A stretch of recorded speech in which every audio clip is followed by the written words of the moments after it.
Hey everyone, I'm Holden and I'm going to talk about Dark Souls 3. Last weekend I was at Play Expo, which is a convention for games in the UK. Whilst there, I got the chance to play Dark Souls 3 for around half an hour, so I figured I'd take you through my experience and share my thoughts on the demo. To start with, I'll talk about the 4 playable classes. The first class was the Wandering Knight, who came equipped with a long sword and kite shield. Most people who played over the weekend chose this class, as it's probably the easiest to understand. The Knight is the class predominantly shown in the promotional content, and is also the class which made the most use of the new weapon art system.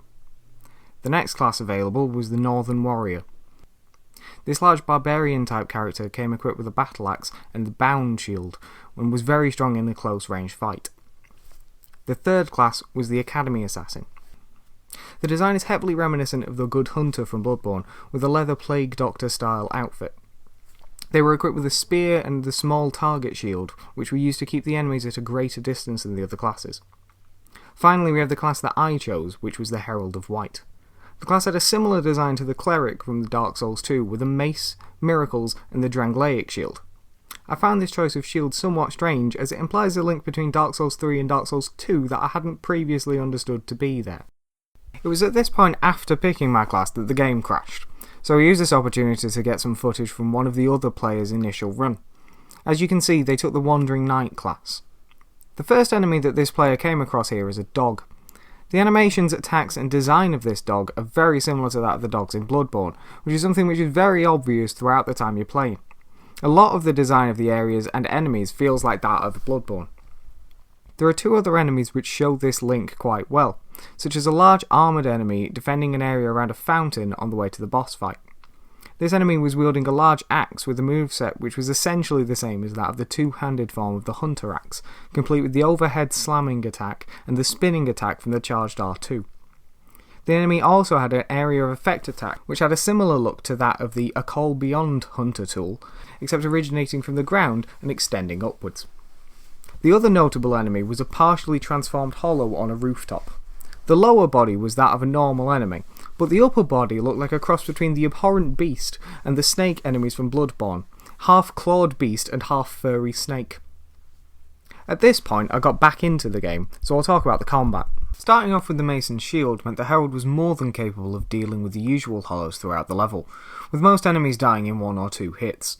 The main aspect of the Herald's arsenal, however, were the miracles. These were powered using the new, or rather returning, magic meter. There were 3 miracles available to the player: Heal, Lightning Bolt and Sacred Oath.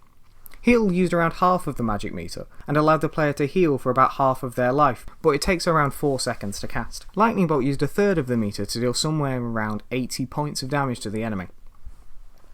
Sacred Oath used almost all of the player's magic, but gave a boost to attack and defense. To make up for the heavy cost of the miracles, the player has a new form of Estus Flask, called the Ash Estus Flask. This works essentially the same as the normal Estus Flask, but refills your magic meter instead. This allowed for a more strategic use to magic, which was not as heavily present in the previous games. After traversing the level, you reach the main part of the demo, which was the boss fight against the Dancer of the Frozen Wastes. This fight begins after entering a large church, which is similar in feel to that of the Grand Cathedral. The player walks to a statue and retrieves a soul of a proud knight.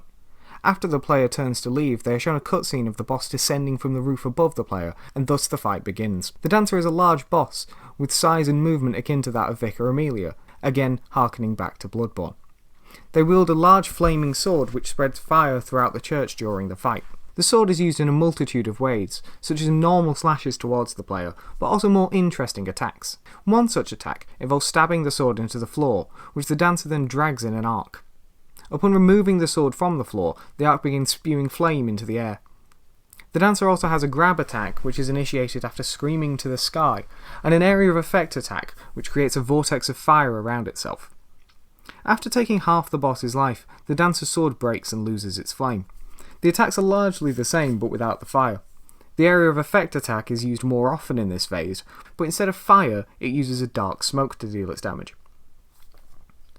The boss takes a lot of damage with the Lightning Bolt miracles, which was my main strategy throughout the fight. Shortly after my first failed run on the boss, my time with the demo ended. I've talked a lot about how much this game feels like a cross between Bloodborne and Dark Souls, but I don't think this is a bad thing at all. I really enjoyed all the Souls games so far, and learning what works from one game and using it in another makes perfect sense for both players and designers.